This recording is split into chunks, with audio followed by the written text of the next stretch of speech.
Hello. Thanks for agreeing to set up this interview. As you know, we only have a short amount of time, so let's go ahead and get started right away. Now, I know that you've been involved in some work on community issues. Can you tell me what attracted you to the community issue that you chose at the beginning of the semester? Yeah, definitely. So I chose drug trafficking because unfortunately, with the oil boom up in Williston, North Dakota, the major highway that runs north and south up there goes through my community and has brought a lot of drugs into my community.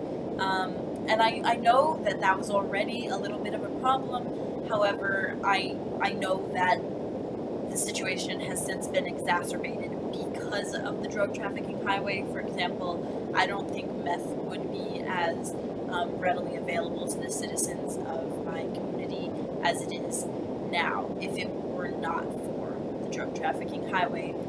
So it was a very obvious choice for me. Okay, thank you.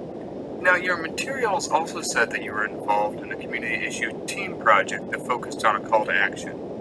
Can you share with me what call to action your team put forward and why you chose that call to action? Yeah, definitely. So my team and I chose to do global warming, and we chose to focus on specific solutions that NDSU students can do in their everyday lives to help reduce and hopefully reverse the effects of global warming, because it's an incredibly serious issue that affects all of our lives.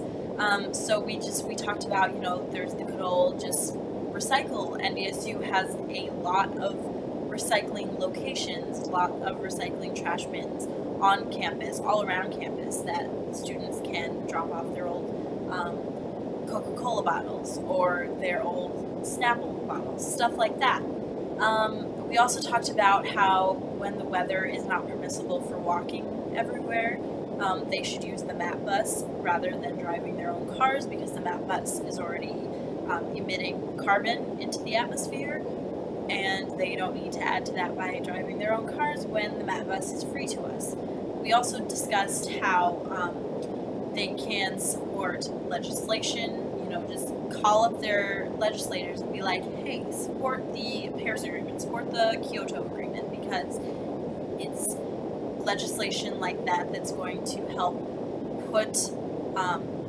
limits on how much carbon we can emit into the atmosphere, and that will help to reduce carbon in our atmosphere, which is something that needs to happen. We also talked about, plant trees, or support organizations like the Environmental Defense Fund that has set up a wonderful program for helping to restore areas that have been completely overfarmed and damaged because of deforestation, such as deforestation in the Amazon. So those were just some of the things we talked about. It was a very obvious choice for the three of us because we're all very passionate about that issue. I see. Now, if I were to ask the other members of your team what they think your biggest strength is, what do you think they would say, and why do you think they would say it? I would say my biggest contribution to our team was my organizational skills. I was the one who was always asking, okay, hey, I'm free from this time to this time on these days. Are you guys, what do your schedules look like, so we can get together and practice and research as a team? And I also set up the skeleton outline for our speech so that they could just input their information and input their sentences into our overall speech, which I think helped a lot because we weren't, formatting things a little bit differently from each other or anything like that.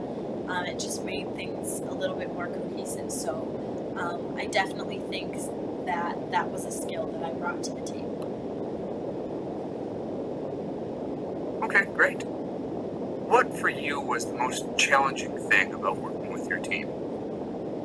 I would say it definitely has to be how different our work and class schedules are from each other. It was really, really hard for us to get together to have time to research as a group, be like, hey, I found this. and it was really hard for us to find times where we could all get together and practice our speech before we had to give it in front of our class. Fortunately, we were able to get together about 4 or 5 times, but it would have been great if we could have definitely gotten together more. Thank you. Okay, last question. In 30 seconds or so, tell me what your biggest takeaway was from Comm 110 this semester. What will stick with you and be useful to you? So I definitely didn't think that I was a bad public speaker coming into Comm 110, but I've learned so much about public speaking, and it really helped me reflect on things that I were doing that were not exactly good for a public speaking setting, such as I used to kind of touch my hair a lot when I was speaking, and I know now not to do that. So just little things like that, I think, really, really, all those little tips are what I'm going to take away from this.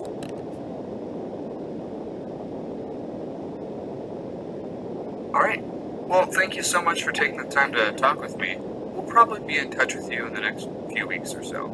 Take care. You too. Thank you so much for having me come in today.